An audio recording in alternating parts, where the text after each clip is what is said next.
मुल्क मां गैर मुल्किन दी नेकाली लाए शाहीन यूथ काउंसिल घारो जे सदर हाकिम अली जोखियो, सैयद इकबाल शाह, हनीफ मल्ला, मकसूद भट्ट, सईद अहमद मोरियो ऐं ॿियनि जी अॻवानी में प्रेस क्लब घारो अॻियां एहतजाजी मुज़ाहिरो कयो वियो। इन ये मौक़े ते अॻवाननि ख़िताब कंदे चयो त धारी आबादकारी मुल्क ते बोझ आहे। असां हुकूमत पारां खेनि नेकाली ॾियण वारे फ़ैसिले जी आजियां था करियूं। अॻवाननि अवाम खे पिणु अपील कई त हू पंहिंजनि इलाइक़नि में रहंदड़ परॾेहिनि ख़ासि तौर ते अफ़गाननि जी निशानदही कंदे मुल्की इदारनि ख़ासि तौर ते पाक फ़ौज सां सहकार कनि त जीअं मुल्क ख़ासि तौर सिंध मां धारियनि खे नेकाली ॾियारे सघिजे।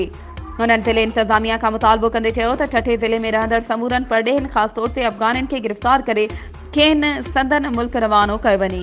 वधीक ख़बरुनि ऐं अपडेट्स जे लाइ असांजे चैनल खे सब्सक्राइब कयो ऐं हा, बेल आइकन खे प्रेस करणु न विसारिजो त जीअं असांजी हर नई अचण वारी वीडियो तव्हां ताईं पहुची